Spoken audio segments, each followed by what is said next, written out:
beleza? Essa é a nossa segunda aula sobre módulo. Aqui a gente vai ver mais alguns exemplos de equações modulares, todos os exemplos restantes com equações modulares do primeiro grau. Então aqui já estamos no terceiro caso, na aula anterior nós vimos os dois primeiros. O terceiro caso é quando a gente tem incógnita nos dois lados, mas módulo em apenas um deles. Como nesse exemplo, vamos determinar o conjunto solução D.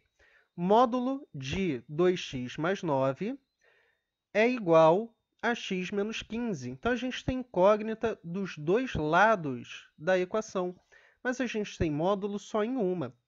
E como a gente faz para resolver este caso?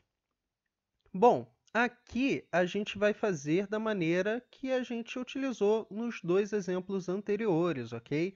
Vamos eliminar o módulo. Se 2x mais 9 for um número positivo, a gente simplesmente elimina o módulo e resolve a equação sem ele. Agora, pode ser também que ele seja um número negativo. Aí a gente tem que inverter o sinal de um dos dois membros da equação. Nesse caso, a gente escolheu inverter o sinal do segundo membro, ok?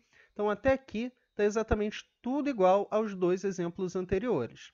Então, vamos resolver cada uma dessas duas equações para apontar a diferença desse caso em relação aos demais.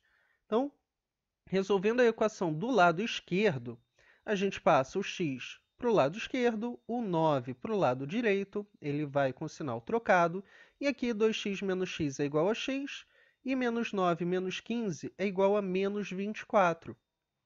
E aqui a gente já tem a diferença em relação aos casos anteriores. Nesse caso, o x teve como resultado um número negativo. Mas quando a gente substitui esse x no segundo membro da equação, a gente vê o problema que apareceu. Menos 24 menos 15 é igual a menos 39, ou seja, é um número negativo. Só que lembra que a gente falou na primeira aula que o módulo nunca pode ser negativo? Então, x igual a menos 24 é uma raiz falsa, ok? Ela não serve como solução da nossa equação modular. Então, essa é a diferença desse caso em relação ao anterior. Quando a gente tem incógnita dos dois lados e módulo somente em um deles, a gente tem que ficar de olho para ver se a nossa raiz vai ser falsa ou não. Então, a gente tem que substituir o x, ok? Então, vamos agora com a equação do lado direito, 2x mais 9 igual a menos x mais 15. De novo, tudo que é x para um lado, tudo que é número para o outro. Então, temos aqui 2x mais x igual a menos 9 mais 15. 3x igual a 6 e x igual a 2. Ah, professor, agora o x deu um número positivo, então essa raiz é verdadeira, certo? Errado. A gente também tem que substituir. E quando a gente substitui o x por 2, a gente tem 2 menos 15, que é igual a menos 13. Ou seja, continua sendo um valor negativo, tá certo? Então, nosso conjunto de solução é vazio. Por fim, vamos ao quarto caso das equações modulares. Vamos determinar o conjunto solução de módulo de x mais 2 somado com módulo de x igual a 8. A diferença desse caso em relação aos anteriores é que agora a gente tem uma soma de módulos, ok? Mas aí vem logo aquela ideia, poxa, professor, isso nem é tão difícil assim. É só você somar o módulo de x com o módulo de x mais 2, e aí você vai ter módulo de 2x mais 2, e aí você faz igual ao caso anterior, certo? Errado, pessoal. A gente não pode somar os módulos, ok? Para entender que a gente não pode somar esses módulos, vamos com um exemplo.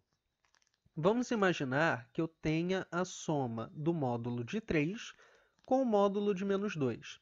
Isso é totalmente diferente do módulo de 3 menos 2. Ou seja, eu não posso juntar a soma num único módulo. Por que não? Bom, é só a gente fazer o cálculo para ver por quê.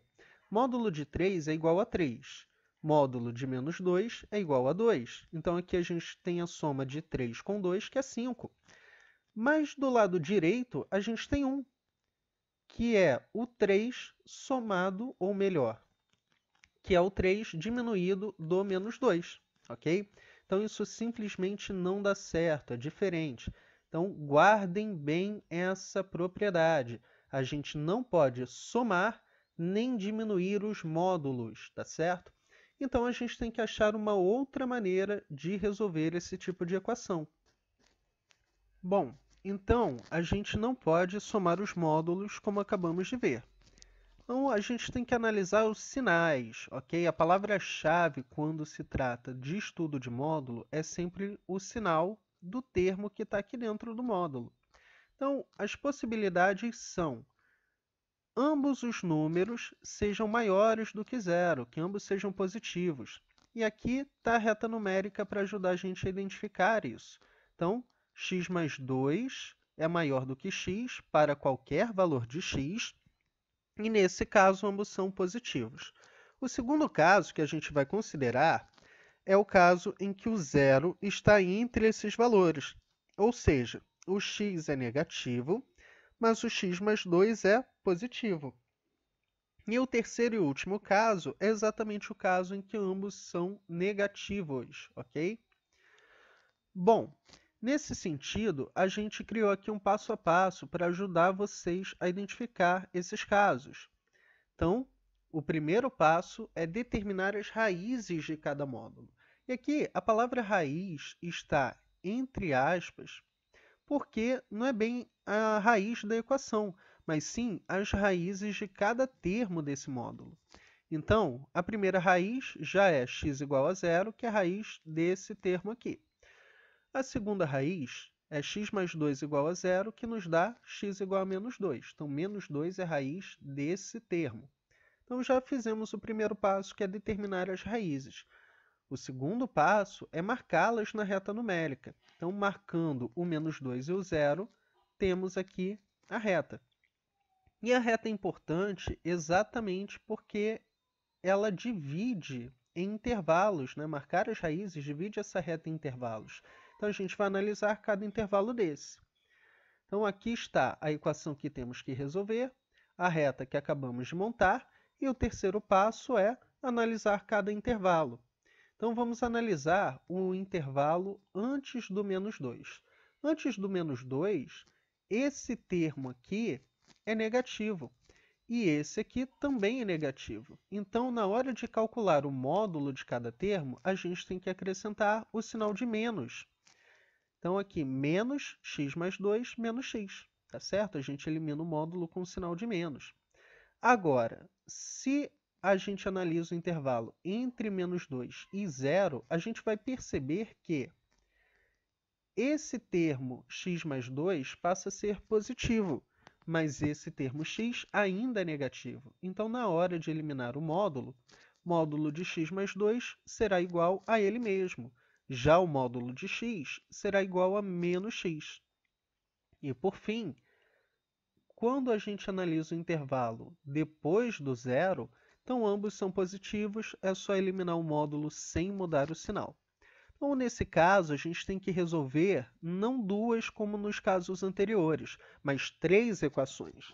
Mas são equações bem simples de resolver. A gente elimina os parênteses, não vamos esquecer disso.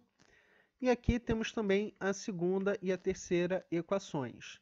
Então, resolvendo a primeira, menos x menos 2 menos x igual a 8. Vamos somar o menos x com menos x, e esse menos 2 passa para o lado direito somando. Então, vai ficar menos 2x igual a 10, e aí, dividindo por menos 2, nós temos que x é igual a menos 5. Nessa equação aqui do meio, de cara, a gente já pode cancelar o mais x com o menos x. E aí, acaba aparecendo um resultado esquisito, né? 2 é igual a 8. Poxa, professor, tem alguma coisa errada, né? 2, tem alguma coisa esquisita aqui. E, de fato, pessoal, essa equação é impossível. Isso significa que a nossa equação não tem nenhuma resposta, não tem nenhuma raiz entre o menos 2 e o 0, ok? Agora, na terceira equação, basta a gente fazer normalmente, x mais x é igual a 2x, o 2 passa para o lado direito diminuindo, Então, 2x igual a 6. Divide por 2 e temos x igual a 3. É interessante que a gente sempre faça uma conferência para saber se as raízes que a gente achou de fato são verdadeiras. Bom, a gente pode fazer isso de duas maneiras. A primeira é exatamente pegar o valor e substituir na equação e ver se realmente vai dar 8. E a segunda é por meio dos intervalos. Essa primeira equação que a gente resolveu, ela vale para x menor do que menos 2. O valor de x que eu achei é menos 5. Menos 5 realmente é menor do que menos 2. Então, essa é uma raiz verdadeira. A equação do meio é impossível, então não temos resposta para ela. E a equação da direita vale para x maior do que zero, vale para o último intervalo.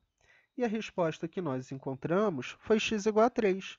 3 realmente é maior do que zero, então essa também é uma raiz verdadeira. Então, o conjunto solução aqui é x igual a menos 5 e x igual a 3. Tá certo? Então, com esses 3 passos, vocês vão poder resolver qualquer equação que envolva soma ou diferença de módulos.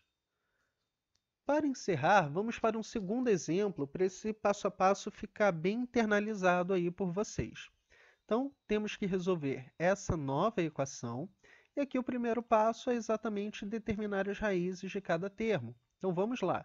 3x menos 12 igual a 0 nos dá 3x igual a 12 e x igual a 4. 2x menos 4 igual a 0 nos dá 2x igual a 4 e x igual a 2. Então, 4 e 2 são as nossas raízes. Vamos marcar esses valores na reta numérica, dividindo assim em 3 intervalos. E agora é só a gente analisar esses intervalos. Olha só como os passos 1 e 2 são super simples e práticos. Já estamos no passo 3. E o passo 3 envolve analisar cada um desses intervalos, mas isso também é bem simples. Antes da primeira raiz, os dois termos são negativos. Isso significa que na hora de determinar o módulo deles, a gente tem que acrescentar o sinal de menos, tanto em um quanto em outro. E aí a gente vai resolver esta equação. Para x entre 2 e 4, a gente tem que o 3x menos 12 continua negativo, já o 2x menos 4 passa a ser positivo. Então, na hora de eliminar os módulos, o 3x menos 12 aparece com sinal de menos e o 2x menos 4 com sinal de mais. E, por fim, para x maior do que 4, aí ambos são positivos e a gente pode simplesmente eliminar o módulo mantendo o sinal. Vamos resolver estas equações. Vamos resolver aqui de baixo para cima. Então, aqui a gente tem 3x menos 12 mais 2x menos 4 igual a 9. Vamos somar o x, vamos somar os números. Esse menos 16 passa para o lado direito somando. Então, temos 5x igual a 25 e x igual a 5. Já achamos a nossa primeira solução. Na equação do meio, vamos eliminar os parênteses, sempre tomando cuidado para trocar ambos os sinais. Então, menos 3x mais 12 mais 2x menos 4 igual a 9. Menos 3x mais 2x é igual a menos x. 12 menos 4 é igual a 8. E aqui basta pegar esse 8 e passar para o lado direito, subtraindo. Menos x é igual a 1. Multiplicando essa equação por menos 1, vamos obter x igual a menos 1. Agora, a equação da direita, novamente, cuidado aqui com os parênteses. Trocando os sinais, obtemos esta equação. E aí vamos somar novamente x com x, número com número. Temos menos 5x mais 16 igual a 9. O 16 passa para o lado direito, subtraindo. E aí, menos 5x é igual a menos 7. Aqui, nós podemos novamente multiplicar por menos 1, obtendo 5x igual a 7. E aí, o 5 passa dividindo e o nosso x é igual a 7/5. Não esqueçam de fazer a verificação das raízes. Então, x igual a 5 serve para o intervalo maior do que 4, olha. Essa terceira equação aqui, ela vale para x maior do que 4. Então, tem que conferir se o x que eu achei realmente é maior do que 4. Então, x igual a 5 é maior do que 4 e essa é uma raiz verdadeira. Agora, a equação do meio serve para x entre 2 e 4. Mas o x que a gente encontrou aqui é x igual a menos 1, que não pertence a esse intervalo. Isso significa que x igual a menos 1 é uma raiz falsa. E, por fim, x menor do que 2, a gente achou aqui x igual a 7/5. E 7/5 realmente é menor do que 2. Se você pegar o 7 e dividir pelo 5, vai encontrar 1,4. Mas dá para chegar a essa conclusão mesmo sem fazer a divisão. É só lembrar que 2 é igual a 10/5. Então, realmente, 7/5 tem que ser menor do que 2. E 7/5 é uma raiz verdadeira. Então, aqui o nosso conjunto de solução é x igual a 5 e x igual a 7/5. Então, com isso, nós vimos todos os casos de equações do primeiro grau em termos de módulo. Na próxima aula, vamos visitar as equações do segundo grau que estão combinadas com o módulo, ok? Para encerrar aí essa parte de equações. Espero que vocês tenham gostado. Deixem o like, deixem aí os comentários, críticas, sugestões. Queremos ouvir vocês. Grande abraço e até a próxima aula.